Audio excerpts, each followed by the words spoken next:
The stagecoach wheels kicked up dust clouds that settled on Olivia Hartford's dark traveling dress as she stepped down onto the dry earth of Bismarck, Dakota Territory, in the summer of 1878, and she had no idea that this God-forsaken place would become the setting for the greatest love of her life. She clutched her carpetbag tightly, her knuckles white against the worn leather handles, and surveyed the dusty main street with its weathered storefronts and wooden sidewalks. The journey from Philadelphia had taken 3 weeks, and every mile had carried her further from the life she had known and closer to an uncertain future. Her Aunt Miriam was supposed to meet her at the stage station, but Olivia saw no familiar face among the handful of people milling about. A man loading supplies onto a wagon tipped his hat to her. 2 women in sunbonnets whispered to each other as they passed. The stage driver hauled her trunk down from the roof with a grunt and set it beside her with a thud. "Need help finding someone, miss?" he asked, wiping sweat from his brow with a dusty bandana. "My Aunt Miriam Hartford," Olivia said, trying to keep the worry from her voice. "She runs the boarding house on 3rd Street. Miriam's place, sure. That is just 2 blocks north and 1 east. I can have someone carry your trunk over if you like." "Thank you. That would be most kind." The driver flagged down a young boy who eagerly accepted a few coins to haul the trunk. Olivia followed him through the busy afternoon streets, taking in the sights and sounds of this frontier town. It was so different from Philadelphia with its brick buildings and paved streets. Here, everything seemed temporary, like the whole town could blow away in a strong wind. The boy led her to a 2-story clapboard house with a sign that read Hartford Boarding House hanging from the porch rail. Aunt Miriam rushed out before Olivia could knock, wrapping her in a fierce embrace. "Oh, my dear girl, you are here at last. I was just finishing up the bread and lost track of time. Come in, come in. You must be exhausted." The boarding house smelled of fresh bread and lye soap. It was clean and well kept, with simple but comfortable furnishings. Miriam showed Olivia to a small room on the 2nd floor that looked out over the street. "I know it is not what you are used to in Philadelphia," Miriam said, smoothing the quilt on the bed, "but it is yours for as long as you need it." "It is perfect," Olivia said, and she meant it. She had not expected luxury. She had not expected anything, really, except distance from the scandal that had driven her west. Her father's business partner had embezzled funds and then tried to shift the blame onto her father. Though her father had eventually been cleared, the whispers and sidelong glances had made Philadelphia unbearable. When Aunt Miriam had written offering her a fresh start, Olivia had seized the opportunity. "You will need work, I suppose," Miriam said that evening over supper. The other boarders had finished and gone about their business, leaving the 2 women alone in the dining room. "I wish I could pay you to help me here, but the house barely brings in enough as it is. I understand. I can find something. There is not much for a lady here. The mercantile might need help. The school is looking for a teacher, but that position likely will not open until fall." Over the next few days, Olivia explored her options. The mercantile owner was pleasant but had no openings. The hotel had recently hired sufficient staff. The dressmaker worked alone and preferred it that way. Olivia was beginning to feel discouraged when she noticed a small advertisement tacked to the board outside the general store. "Housekeeper wanted. Respectable woman to manage household duties. Inquire at the Keller Ranch, 5 miles west of town." Olivia copied down the directions and asked her aunt about it that evening. Miriam paused in her knitting. "The Keller place. That would be Kenneth Keller's spread. He has been looking for help since his mother passed last spring. It is a good property, one of the finest ranches in the territory. Kenneth is a respected man, fair and honest." "Is he married?" "Widowed. His wife died in childbirth 4 years ago along with the baby. Tragic business. He has kept to himself mostly since then, focused on building up his herd. The thought of working on a ranch filled Olivia with both hope and dread. Hope because it was employment, a chance to earn her keep and establish herself in this new place. Dread because ranches meant horses, and horses terrified her to the very core of her being.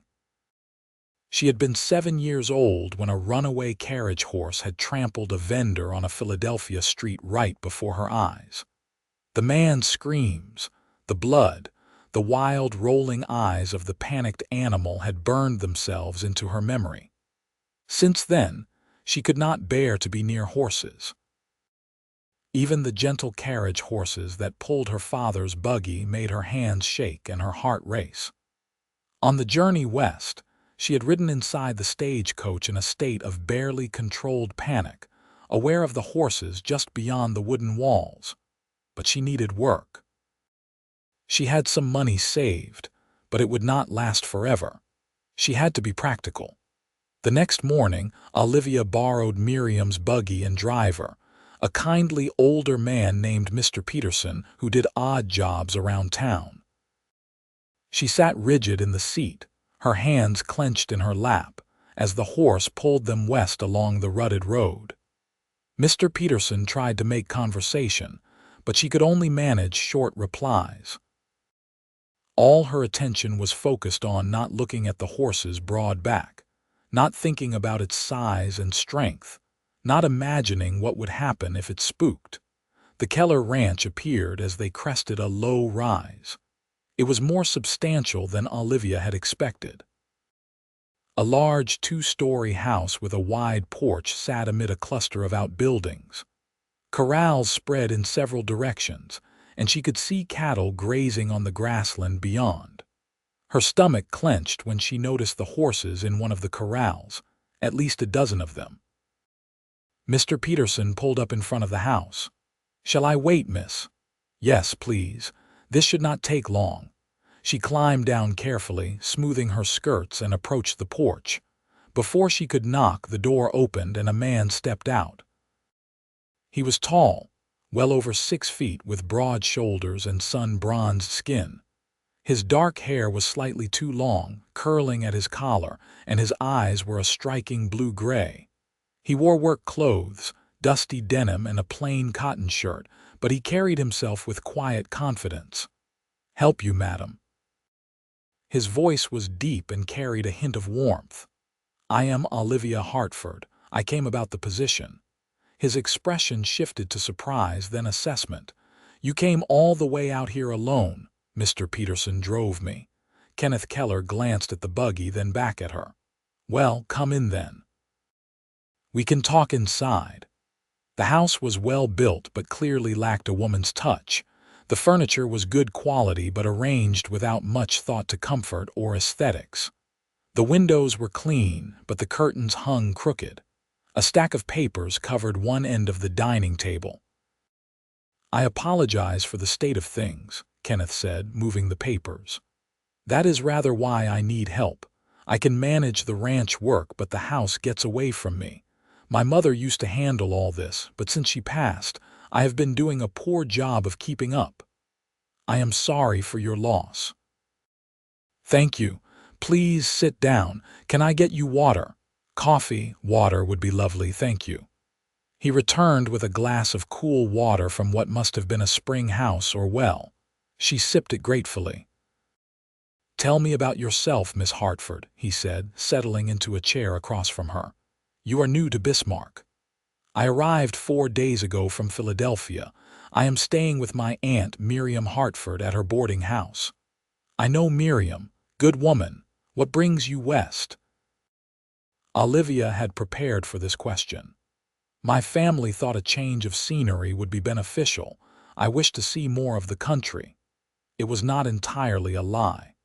Kenneth studied her face for a moment, and she had the unsettling feeling that he could see right through her careful half-truth. But he did not press. The work would be managing the household: cooking, cleaning, laundry, mending. I have 3 ranch hands who live in the bunkhouse, and they take meals here at the main house. I would pay $40 a month plus room and board if you wish to live here, or $30 if you prefer to live in town and come out daily. $40 was generous, more than she had expected. But living here, surrounded by horses with no escape. I would prefer to live in town if that is acceptable. Of course, you would need to arrange your own transportation each day. I start work early and finish late, so I could not fetch you and bring you back on a schedule. I understand. I can make arrangements. When could you start? Tomorrow, if you like. Kenneth nodded. Tomorrow, then. Come at dawn. The hands expect breakfast early. They shook hands, his grip firm but gentle, and Olivia felt a strange flutter in her chest that had nothing to do with her fear of horses. She pushed the feeling aside and returned to the buggy where Mr. Peterson waited. That evening, she arranged with Mr. Peterson to drive her out each morning and collect her each evening. It would cost her, but she would still come out ahead. She spent the evening preparing her work clothes and trying not to think about spending her days surrounded by horses. The next morning, she arrived at the ranch just as the sun was painting the eastern sky pink and gold. The ranch was already alive with activity. She could hear men's voices from the barn, the lowing of cattle, and worst of all, the neighing of horses. She forced herself to walk steadily to the house, not looking toward the corrals. Kenneth met her at the door, looking more awake than anyone had a right to be at such an hour. "Morning, Miss Hartford. Come in, I will show you around." He gave her a tour of the house, pointing out where supplies were kept, explaining his preferences and those of the ranch hands. The 3 men who worked for him were a mixed group. There was old Charlie, who had worked the ranch for 20 years, a middle-aged Mexican man named Miguel who was married with children in town, and a young hand named Tom who could not have been more than 20. Olivia set to work immediately, beginning with breakfast. The kitchen was well stocked, and she found her rhythm quickly, frying bacon and eggs, making coffee strong enough to strip paint, and turning out biscuits that were passable if not perfect. The men ate with enthusiasm and few words, thanking her before heading back out to their work. Kenneth lingered after the others left. "That was a fine breakfast, better than anything I have managed. Thank you, Mr. Keller. Kenneth, please, we are not formal out here. Then you must call me Olivia." He smiled, and it transformed his face, softening the hard edges that came from working in the sun and wind. "Olivia it is." The days fell into a pattern. Mr. Peterson would drive her out each morning. She would cook and clean and mend, and in the evening, Mr. Peterson would fetch her back to town. Kenneth was often gone during the day, out working with the cattle or mending fences, or doing the 100 other tasks that running a ranch required. But he always came in for the midday meal, and they would talk while he ate. She learned that he was 32, that he had built this ranch from almost nothing over the past 10 years, that he loved this land with a fierce passion. He learned that she was 24, that she missed some things about Philadelphia but not others, that she could quote poetry and do figures in her head and make a mean apple pie when she could get good apples. What she did not tell him was about her fear. She managed to hide it well, simply avoiding going near the corrals or the barn. If she needed something from the spring house, she took a path that kept the buildings between her and the horses. If she heard them too close, she would find an excuse to go inside. She thought she was doing a fine job of concealment. She was wrong. It was a Thursday morning, nearly 3 weeks after she had started working at the ranch. She was taking washing down from the line when a horse and rider came around the side of the house at a trot. The sudden appearance of the large animal made her gasp and stumble backward. The clothespin scattered from her hands, and she felt her back hit the wall of the house. Her heart hammered so hard she could hear the blood rushing in her ears. Kenneth dismounted immediately, concern written across his face. "Olivia, what is wrong? Are you hurt?" She could not speak. She was staring at the horse, a large bay gelding that was now cropping grass peacefully a few yards away, completely oblivious to the terror it had caused. Kenneth followed her gaze, then looked back at her, understanding dawning in his eyes. "You are afraid of horses," he said quietly. She wanted to deny it to make some excuse, but the words would not come. She just nodded, feeling tears prick at her eyes. She was angry at herself for this weakness, this irrational fear that had limited her life for so long. Kenneth moved slowly, positioning himself between her and the horse. "How afraid?" "Very," she managed to whisper. He called to Tom, who was working near the barn. The young man came jogging over, and Kenneth handed him the reins. "Take Thunder to the far corral, please." Tom led the horse away, and only when it was out of sight did Olivia feel like she could breathe again. She was shaking, she realized. Her whole body was trembling like a leaf in the wind. "Come inside," Kenneth said gently. "Let me get you some water." She let him guide her into the house, into the kitchen where she had spent so many hours. She sank into a chair, and he brought her water and then sat across from her, waiting patiently until she had composed herself enough to speak. "I am sorry," she said. "I should have told you. I tried to hide it because I needed the work, and I knew if you realized you might not hire me. Tell me about it." So she did.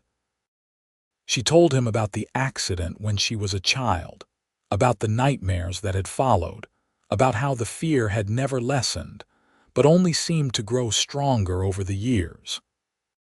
She told him how she had managed in Philadelphia because she could avoid horses for the most part, could take different streets, could make excuses. But here in this place, they were everywhere. Kenneth listened without interrupting, his gray-blue eyes steady on her face. When she finished, he was quiet for a moment, then leaned forward, resting his elbows on his knees. "I am not going to fire you," he said. "You are the best thing that has happened to this place since my mother died. The house is cleaner, the food is better, and the hands actually smile at meals now. I would be a fool to let you go because of this." Relief flooded through her. "Thank you. But I have to ask, how have you been getting by? Mr. Peterson's buggy is pulled by a horse." "I know. I just try not to look. I sit very still and focus on other things. It is manageable if I am inside the buggy and the horse is in front where I do not have to see it too much."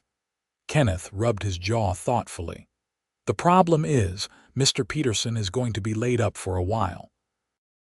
I heard in town yesterday that he took a fall and hurt his leg pretty badly. He will not be driving anyone anywhere for at least a month." The news hit Olivia like a physical blow. Without Mr. Peterson, how would she get to the ranch? She could not afford to hire someone else to drive her every day, and walking 10 miles round trip was not feasible, not if she was to arrive in time to make breakfast. "I will find another way," she said, but her voice lacked conviction. Kenneth was quiet for a long moment, his brow furrowed in thought. Then his expression cleared and he looked at her with something like determination. "What if we did not rely on horses at all? What if we found another way? I do not understand. The ranch is 5 miles from town. You are strong and healthy. I am certainly capable of the walk. What if I came into town each morning and we walked here together? Then I would walk you back in the evening." Olivia stared at him. "That is 10 miles a day for you, 20 if you count the round trip. And you already work from dawn to dark." "I am aware of the distances," he said dryly, "but I think it could work. We would have to start earlier, leave town before dawn to get here in time, and I would need to adjust some of the work schedule, but it is possible." "Kenneth, I cannot ask you to do that. It is too much." "You are not asking, I am offering." He stood and walked to the window, looking out over his land. Olivia, I know what it is like to have fear control your life. After Sarah died, I was afraid to feel anything. I threw myself into this ranch because work was safe. Work could not hurt me the way losing her hurt me, but that is no way to live. If I can help you face your fear or even just work around it for now, I want to do that. But why? You barely know me. He turned back to face her, and there was something in his eyes that made her breath catch. Maybe I would like to know you better. The next morning, Kenneth knocked on the door of the boarding house before dawn. Olivia had barely slept, uncertain if he would really go through with this plan. But here he was, wearing sturdy boots and carrying a walking stick. "Ready?" he asked. She nodded, wrapping her shawl around her shoulders against the early morning chill. They set off through the quiet streets, their footsteps echoing on the wooden sidewalks. Once they left town, they walked on the road, which was little more than a track through the grassland at this hour, empty of traffic. "Tell me about Philadelphia," Kenneth said as they walked. "What is it like living in a city that big?" She described the cobblestone streets and the brick buildings, the shops full of goods from around the world, the theaters and restaurants. But she also told him about the noise and the crowds, the way everyone always seemed to be in a hurry, the feeling of being surrounded by people yet lonely all the same. He told her about growing up in Missouri, about coming west with his father when he was 17 to seek their fortune. His father had died of pneumonia that first winter, leaving Kenneth alone. He had worked other men's ranches for years, saving every penny, learning everything he could. When he had finally saved enough to buy land, he had chosen this spot for its water and grass and the view of the distant hills. The 5 miles passed more quickly than Olivia had expected. The sun was just rising as they reached the ranch, painting everything in shades of gold and amber. She went inside to start breakfast while Kenneth headed to the barn to begin the day's work. That evening they walked back together as the sun set. Kenneth told her about a problem with a fence line, and she told him about a recipe for stew she wanted to try. It felt comfortable, easy, like they had been doing this for years instead of just one day. The next morning they walked again. And the next, and the next. A week passed, then 2. The walking became their routine, a part of the day Olivia found herself looking forward to. There was something peaceful about those quiet miles, just the two of them and the big sky overhead. They talked about everything and nothing, sharing stories and jokes and comfortable silences. The ranch hands noticed, of course. Old Charlie gave Kenneth knowing looks, and Tom grinned every time Olivia came into view. But they said nothing, at least not within earshot. Miriam noticed too. "Kenneth Keller is walking you to work and back every day," she said one evening as Olivia helped with the dishes. "He is being kind. Mr. Peterson is still laid up, hum, and has nothing to do with the way he looks at you." "Miriam," her aunt laughed. "I have eyes, dear girl. And I have known Kenneth since he was a young man buying his first piece of land. I have never seen him like this, not even with Sarah, God rest her soul." Olivia felt her cheeks warm. She had noticed the way Kenneth looked at her sometimes, when he thought she was not paying attention. She had noticed the way her heart sped up when he smiled, but she had tried not to think about it too much. Getting involved with her employer seemed like a poor idea, a complication she did not need, but her heart did not seem to care about practical concerns. It was late September when things changed. The weather had been unusually warm, but summer was clearly giving way to fall. The grass was turning golden, and the mornings were crisp enough to see your breath. They were walking to the ranch in the pre-dawn darkness, wrapped in coats against the chill. Kenneth was telling her about his plans to buy more cattle in the spring when he suddenly stopped walking. "What is it?" Olivia asked. He was looking at the sky. "Storm coming. Big one by the look of those clouds." Olivia followed his gaze. Dark clouds were massing on the horizon, blotting out the stars. "Should we turn back? We are closer to the ranch now. Come on, we should hurry." They picked up their pace, but the storm moved faster. The wind picked up, pulling at their clothes and hair. Thunder rumbled in the distance. They were still a mile from the ranch when the rain started, cold and hard, soaking them within minutes. Kenneth pulled off his coat and held it over both their heads as they hurried along the muddy road. It did not help much. They were both drenched and shivering by the time they reached the ranch house. Inside, Kenneth immediately set about building up the fire while Olivia stood dripping on the floor, her teeth chattering. He turned from the fireplace and saw her standing there. "You need to get out of those wet clothes," he said. "You will catch your death. I do not have anything else here." He disappeared into another room and returned with an armful of clothes. "These were Sarah's. My mother kept them, could not bear to get rid of them. They should fit you well enough. Go change, please. I will make coffee." Olivia took the clothes into the small room off the kitchen that Kenneth had said she could use if she ever needed to rest during the day. The dress was simple calico, faded from many washings but clean and dry. It fit reasonably well, though she had to roll up the sleeves a bit. When she emerged, Kenneth had changed as well and was pouring coffee. He handed her a cup, and she wrapped her cold hands around it gratefully. The storm raged outside, rain lashing the windows, thunder shaking the house. But inside, with the fire crackling and the coffee warming her from within, Olivia felt safe. "The hands will not come in for breakfast in this weather," Kenneth said. "They will wait it out in the bunkhouse. So it is just us. Just us." They sat by the fire, drinking coffee and listening to the storm. There was an intimacy to the moment that had nothing to do with the borrowed dress she wore or the fact that they were alone in the house.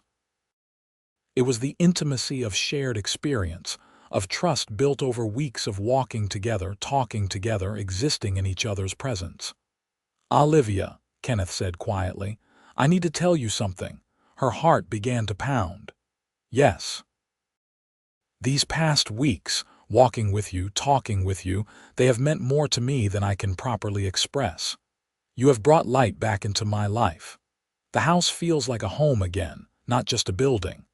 And it is not because of the cleaning or the cooking, though those are appreciated.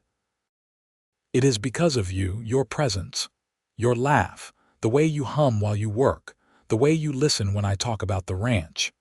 "Kenneth, let me finish, please. I know I am just a rancher. I know I am older than you. I know this life is hard, especially for a woman used to city living.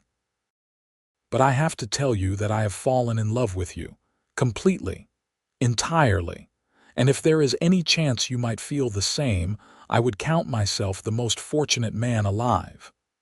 Olivia set down her coffee cup with shaking hands. She had known this was coming, had felt it building between them, but hearing the words spoken aloud still took her breath away. "I am afraid," she said softly.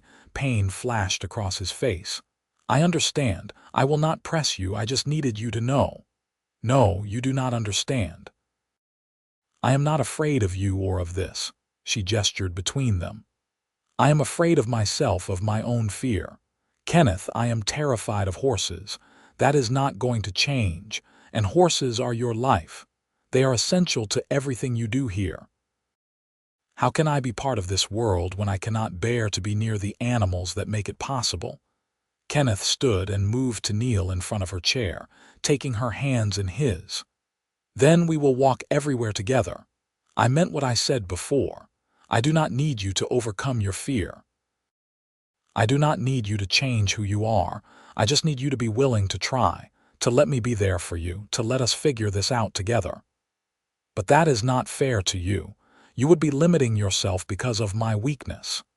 It is not a weakness. It is a fear, and fear is human.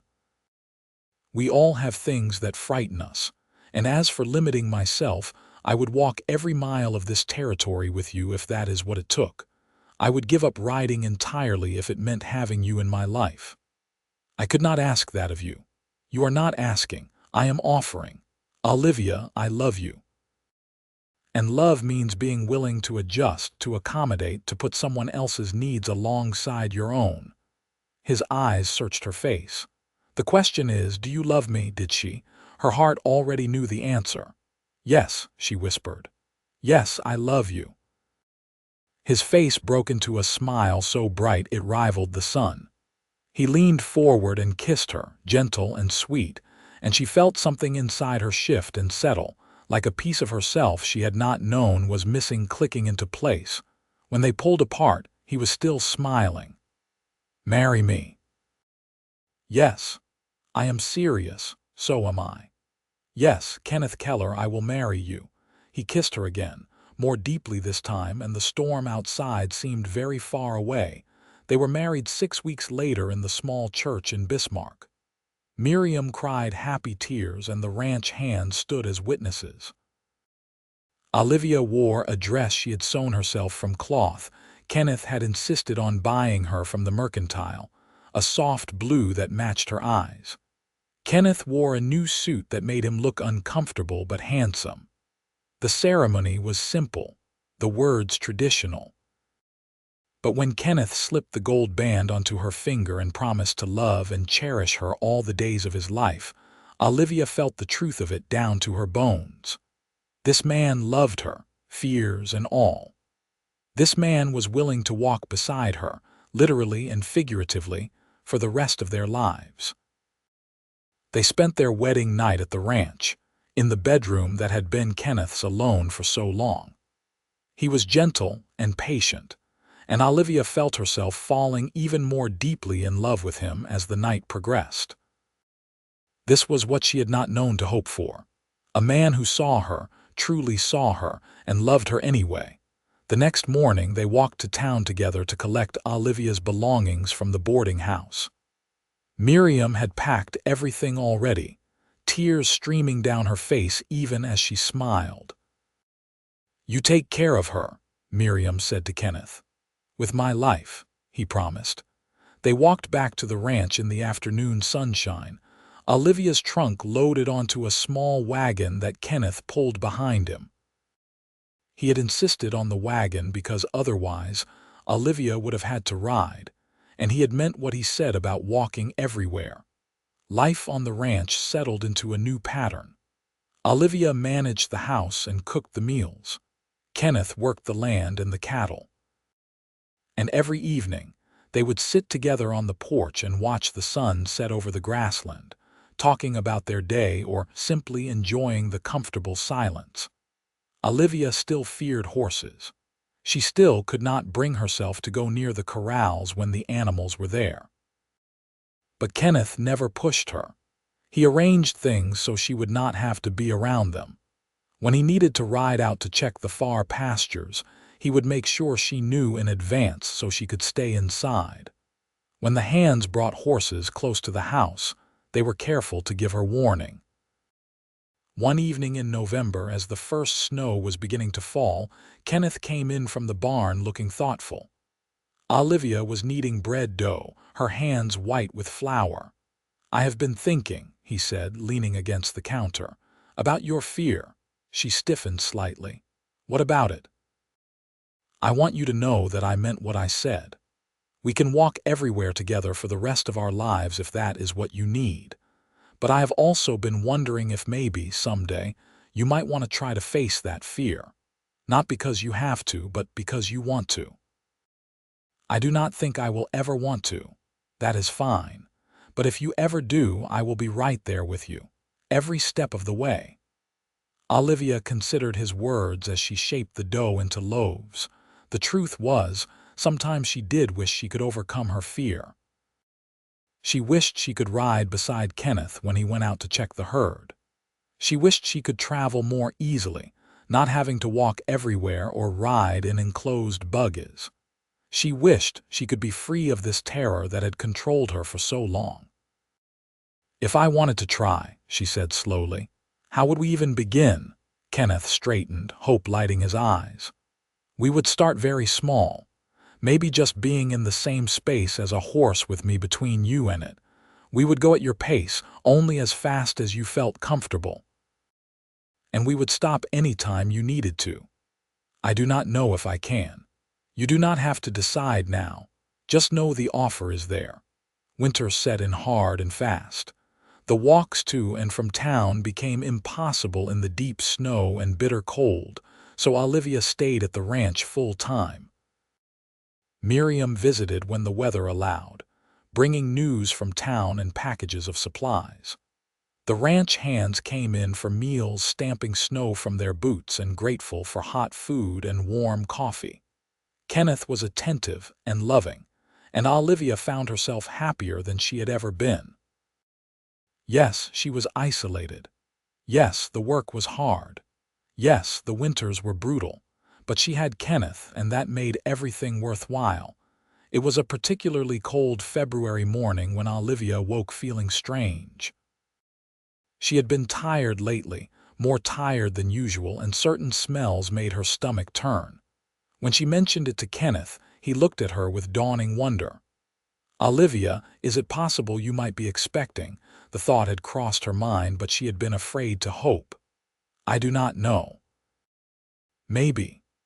When the doctor came out from town 2 weeks later to check on old Charlie's cough, Kenneth asked him to examine Olivia as well.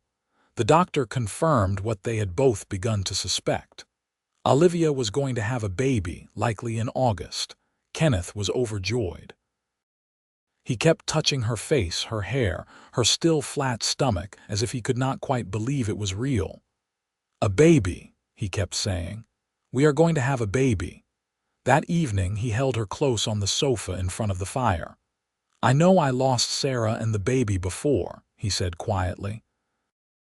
"And I know there are risks, but I believe you will be fine. You are strong, Olivia, stronger than you know." "I hope you are right." "I am, and I will be with you every step of the way, I promise." Spring came slowly, the snow melting in patches, revealing the brown grass beneath. Olivia's belly began to swell, and she had to let out her dresses. Kenneth was impossibly attentive, insisting she not work too hard, bringing her flowers from the meadow, rubbing her aching feet in the evenings.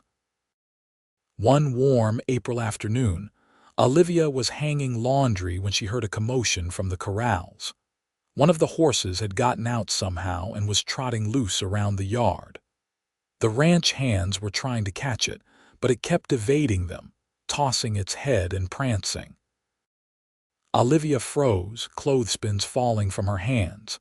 The horse was between her and the house. She could not get inside without going near it. Her breath came in short gasps. Her vision began to narrow. Then Kenneth was there, stepping in front of her, his hands on her shoulders. "Look at me, Olivia. Just look at me, not the horse, just me." She focused on his face, on his gray-blue eyes, on the familiar lines and angles she had come to love so well. "That is it, just breathe in and out. Good. The hands will catch him in a moment. You are safe. I am right here."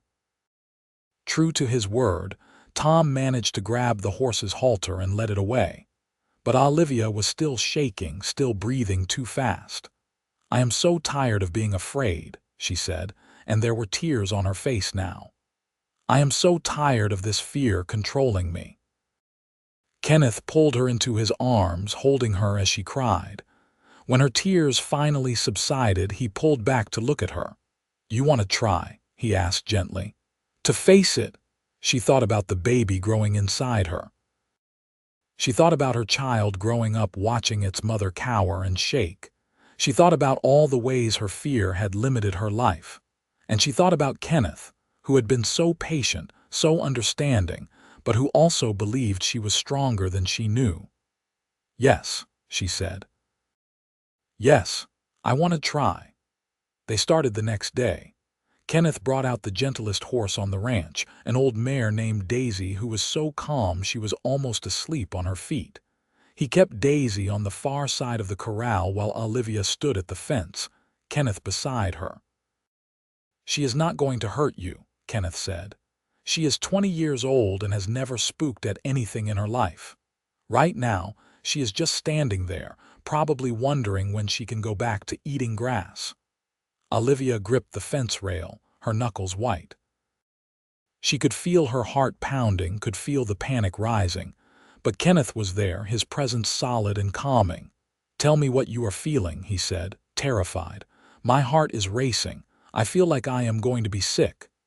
"That is normal. Fear does that to us. But here is what I want you to notice. The horse is not doing anything threatening. She is just standing there. Your fear is real, but the danger is not. Do you see the difference?" Olivia tried to focus on what he was saying rather than the animal in the corral. "I think so." "Good. Now I want you to try something.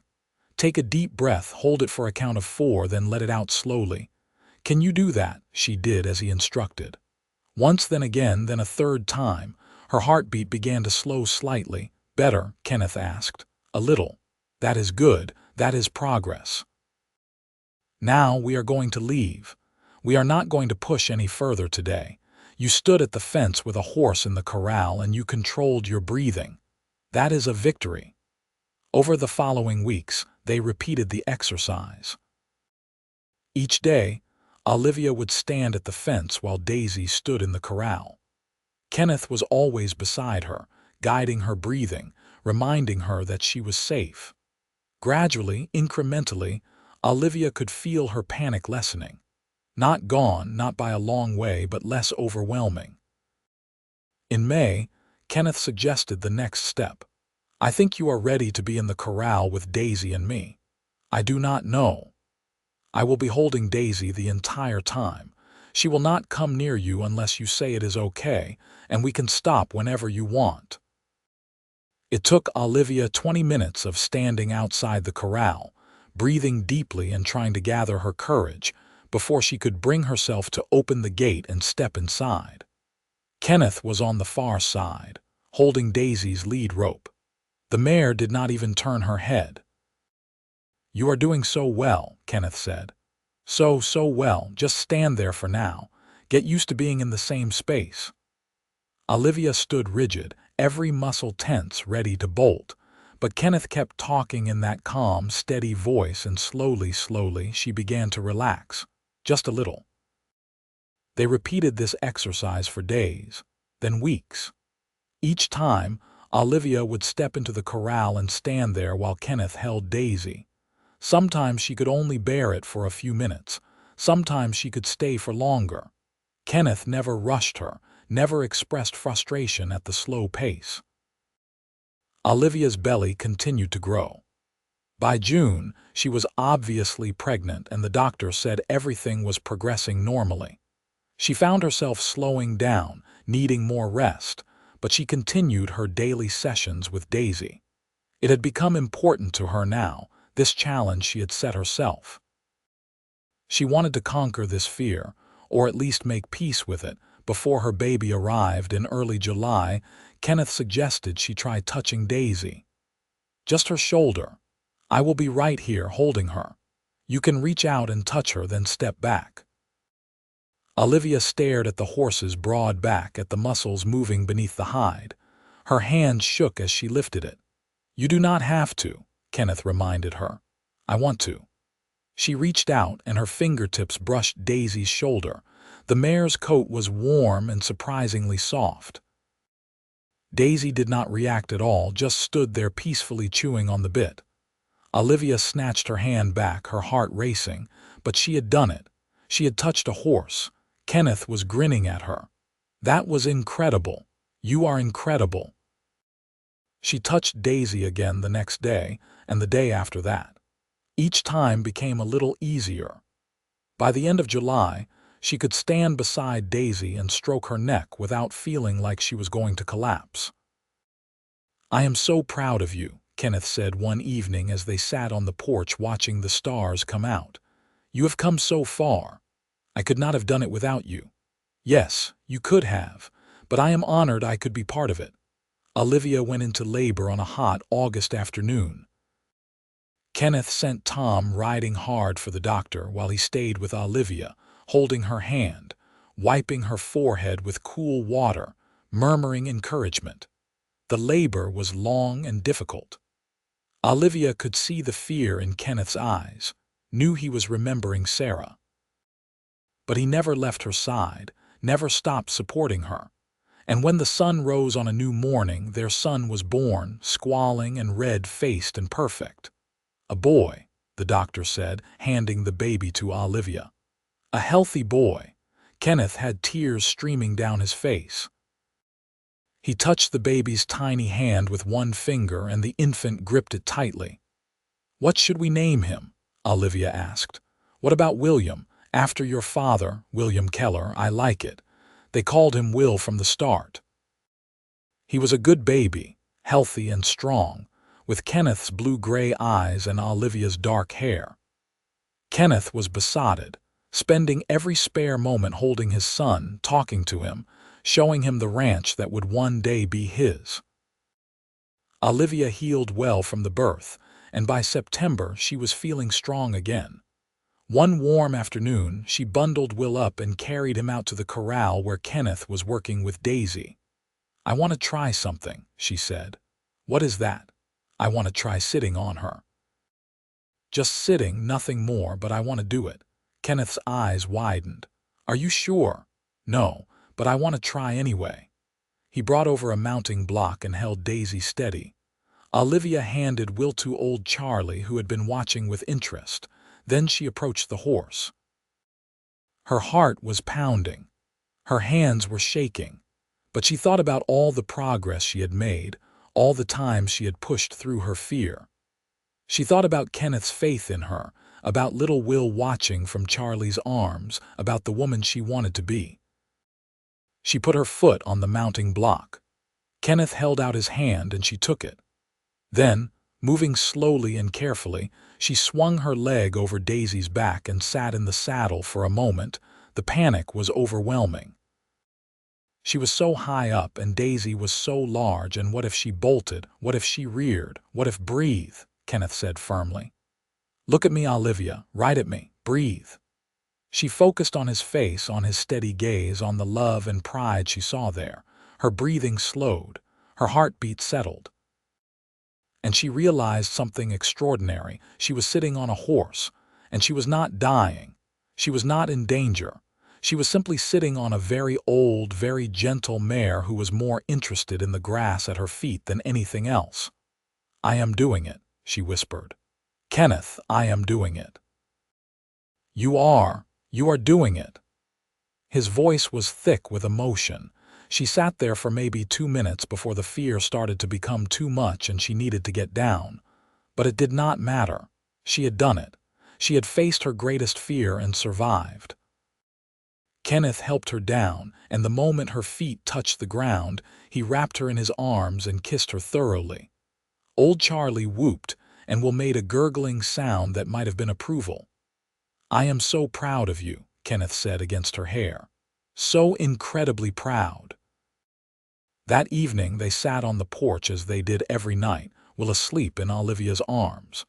The setting sun painted the sky in shades of orange and pink, and a cool breeze carried the scent of prairie grass.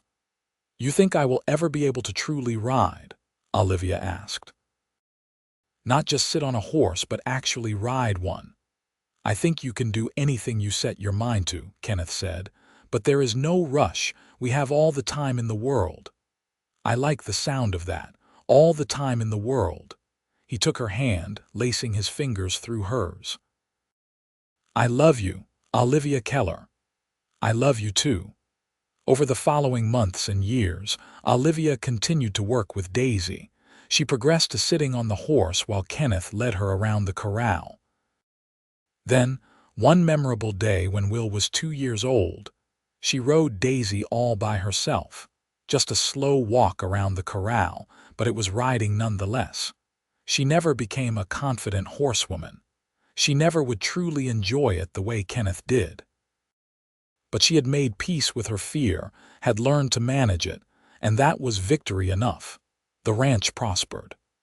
Kenneth expanded the herd and bought more land. They hired additional hands as the operation grew. Olivia's days were busy with managing the household and raising Will, and soon there were more children to care for. A daughter named Elizabeth came when Will was 3, and another son named James arrived 2 years after that.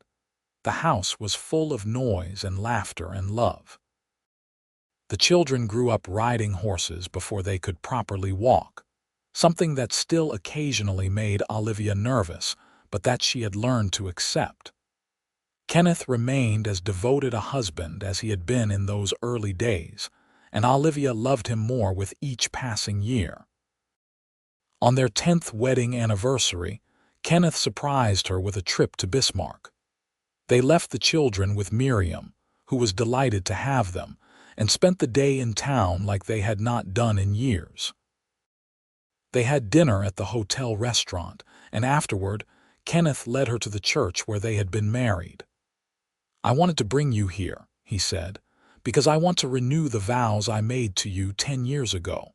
I want to tell you again in the place where we started that I love you. That these 10 years have been the best of my life. That I would walk anywhere with you, do anything for you, because you are my heart." Olivia felt tears streaming down her face. "Kenneth, I love you so much. You saved me in so many ways.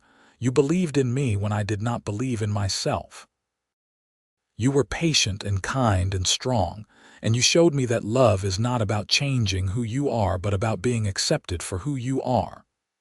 They held each other there in the quiet church, renewing the vows they had made a decade before.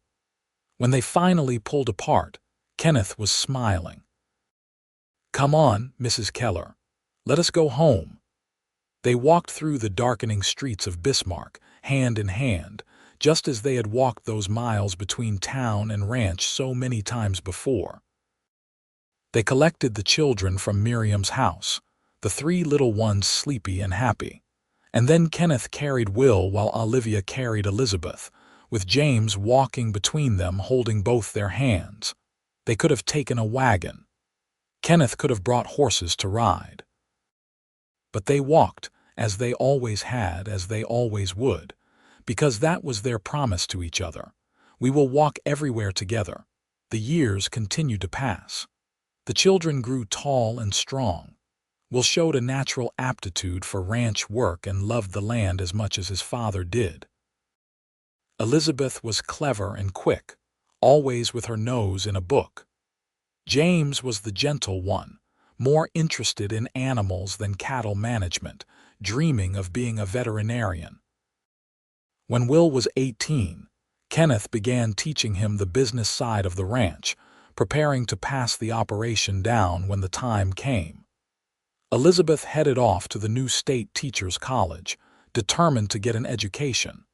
James apprenticed with the territorial veterinarian. Olivia and Kenneth found themselves with an empty nest, just the 2 of them again in the big house. It should have felt lonely, but instead it felt like coming full circle. They were back where they started, just the 2 of them and the big sky overhead. They still walked together every evening, though they did not have to go 5 miles anymore. They would stroll around the ranch property, checking on the cattle, admiring the sunset, talking about their day or their children or their memories.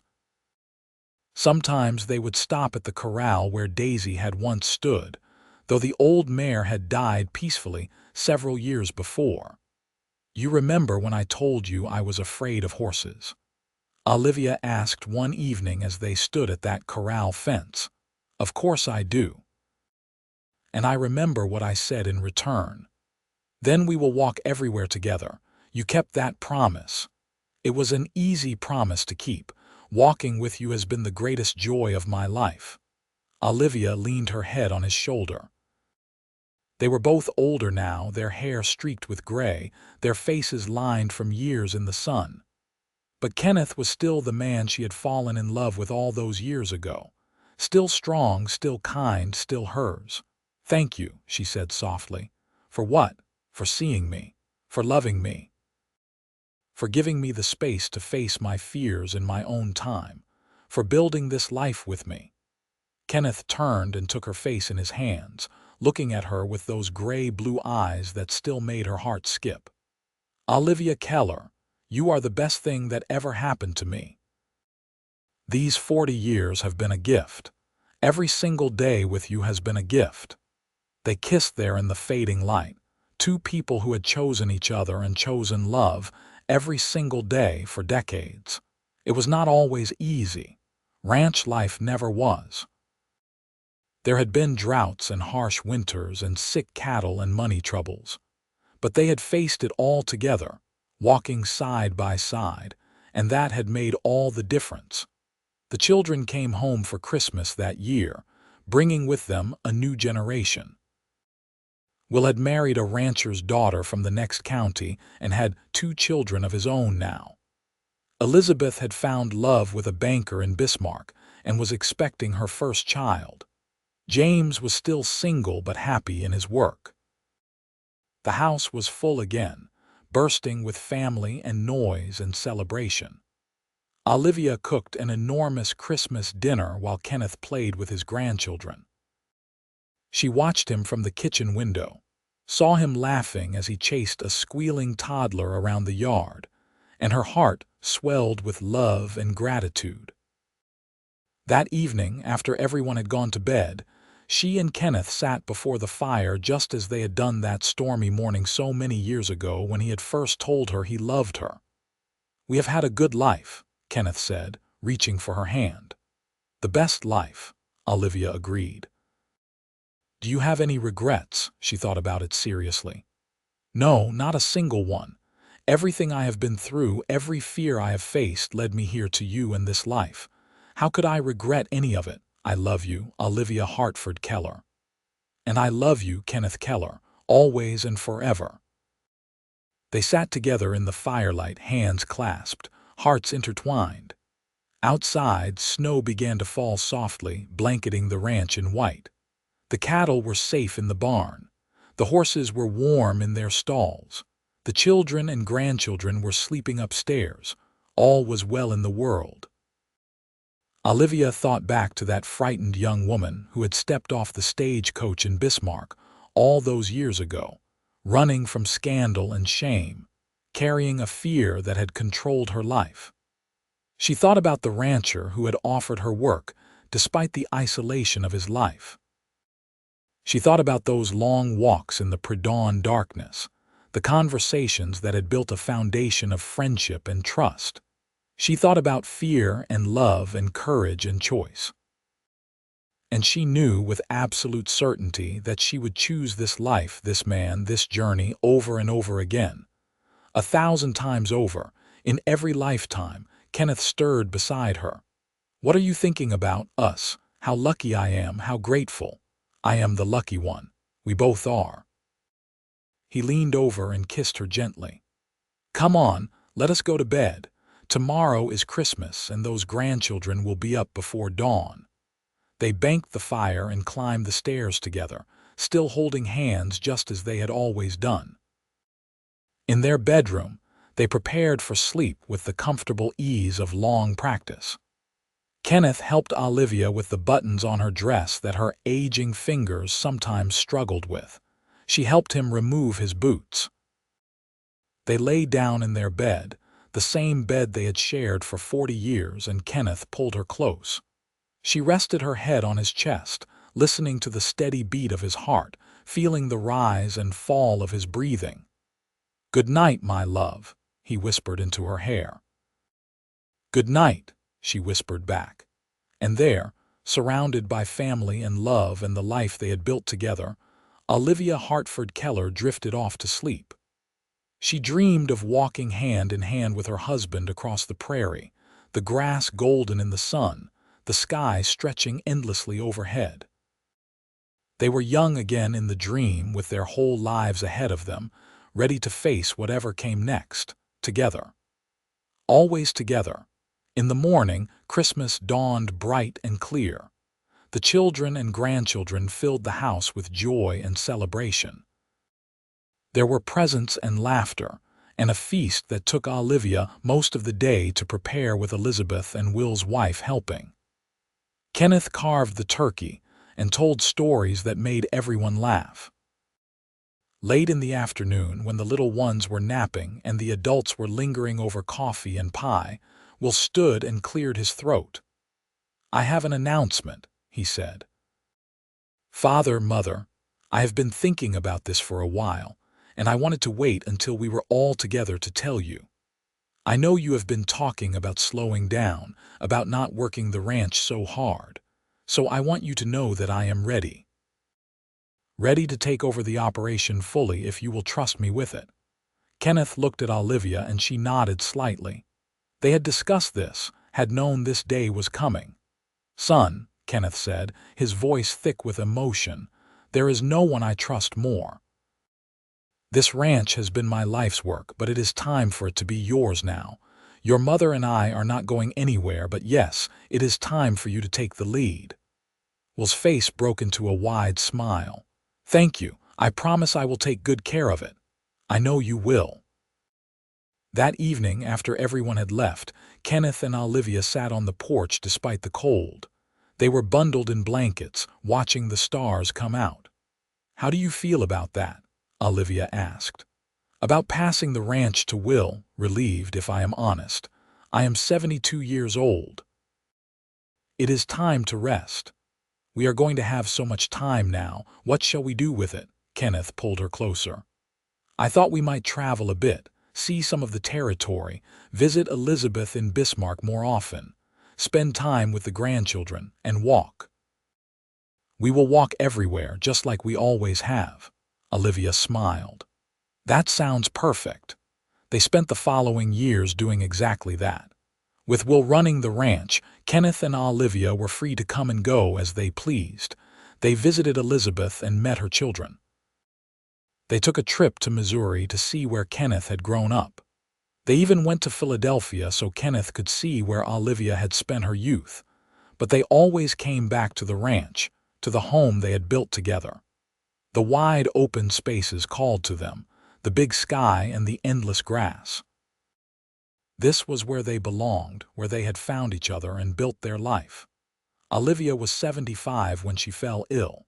It started as a cough that would not go away, then weakness and fatigue. The doctor diagnosed her with pneumonia and shook his head gravely. At her age, it was serious. Kenneth never left her side. He sat by her bed day and night, holding her hand, talking to her, reminding her of all the good years they had shared.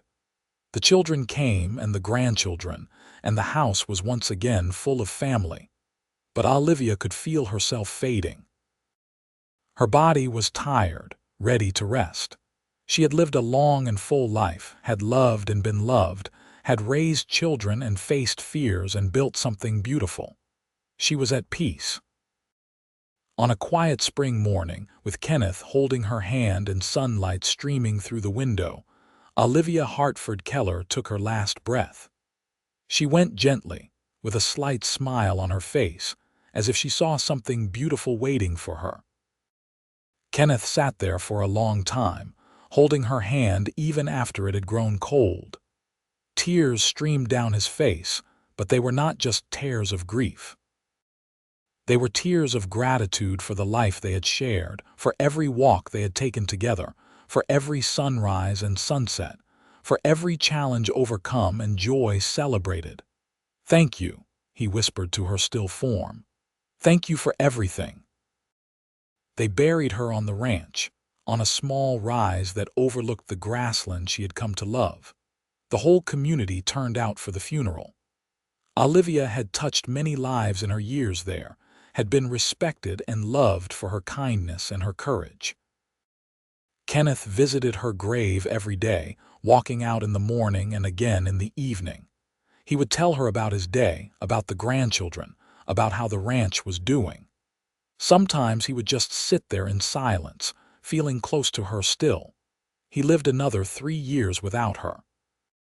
They were not unhappy years exactly. He took comfort in his children and grandchildren, in the ranch that continued to thrive, in the legacy they had built together. But there was an emptiness without Olivia that nothing else could fill. On a warm August evening, Kenneth walked out to Olivia's grave as he did every day. But this time, he felt a strange peace settle over him, a knowing that his time was near.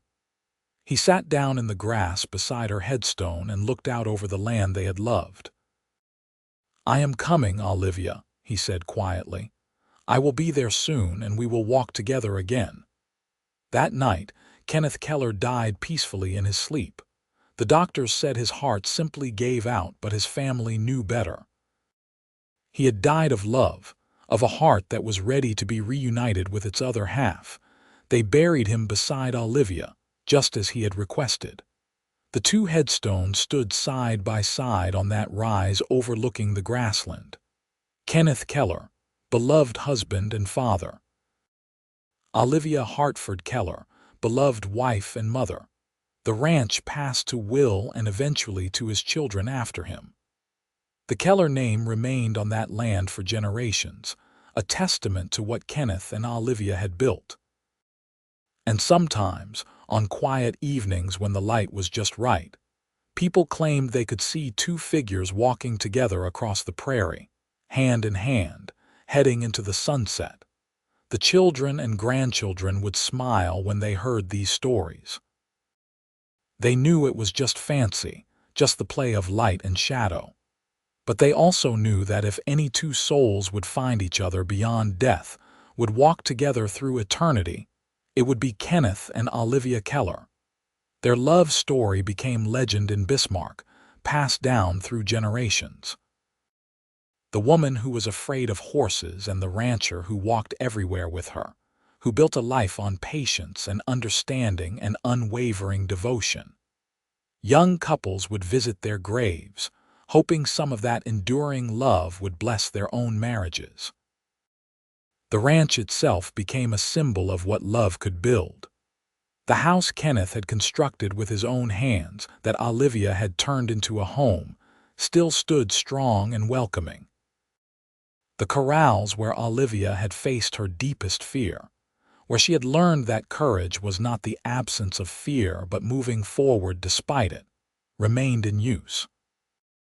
And on certain mornings, when the mist rose from the grassland, and the sun painted the sky in shades of gold and pink, you could almost hear the sound of footsteps on the dirt road, the quiet murmur of conversation, the gentle laughter of two people who had found in each other everything they had never known to hope for. Years became decades, became a century. The world changed around that ranch. Horses gave way to automobiles, dirt roads became paved highways, the territory became a state and then entered a new millennium. But some things remained constant. The land itself, rolling and endless. The big sky overhead. And the story of Olivia and Kenneth. The love that had conquered fear. The partnership that had built an empire. The devotion that had transcended even death. Their great-great-grandchildren still worked the ranch, still lived in the house that Kenneth had built. They knew the stories by heart, had been raised on tales of the woman from Philadelphia who came west with nothing but fear and determination, and the rancher who had loved her enough to change his entire life for her. The family kept one tradition alive above all others. Every generation, on their wedding day, the new couple would walk the 5 miles from Bismarck to the ranch, retracing the steps that Kenneth and Olivia had taken so many times. It was their way of honoring that love, of remembering that the greatest journeys are often the ones we take side by side with the person we love. And so the story continued, generation after generation, a testament to the power of love and courage and commitment. A reminder that sometimes the best thing we can offer someone is not to remove their challenges, but to walk beside them as they face those challenges. To say, as Kenneth had said to Olivia all those years ago, "Then we will walk everywhere together." Those words, simple and profound, were carved on a plaque that hung in the ranch house entryway. Every person who entered saw them was reminded by them. Love is not about perfection. Love is about presence, about showing up day after day, mile after mile, choice after choice. about being willing to adjust your life to make room for someone else, about seeing someone's fear and not dismissing it but honoring it, working with it, helping them through it in their own time and their own way. Kenneth and Olivia Keller had understood that. They had lived it. And in doing so, they had created something that lasted far beyond their own lifetimes. Not just a successful ranch or a large family, but a legacy of love that inspired everyone who heard their story. On the rise where they were buried, wildflowers grew in abundance every spring. The family swore no one planted them. They just appeared, year after year, in brilliant shades of purple and yellow and red. Local folklore said the flowers were a sign of Kenneth and Olivia's enduring love, still blooming long after they had gone. Perhaps it was just folklore. Or perhaps love like theirs really does leave a mark on the world, something beautiful and lasting that continues long after we are gone. Either way, their story remained. A love story set in the Wild West in a time of hardship and challenge, when life was uncertain and fear was reasonable.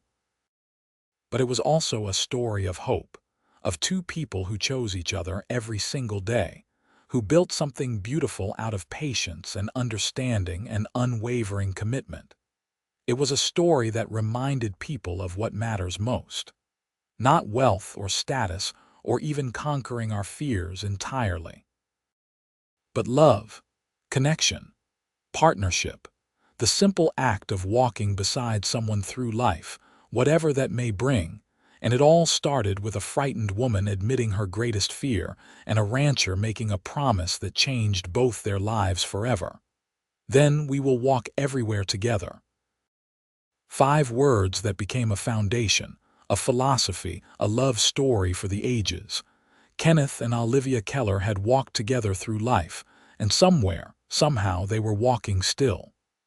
Hand in hand, heart to heart, into eternity. Together as they had always been, as they would always be. The end.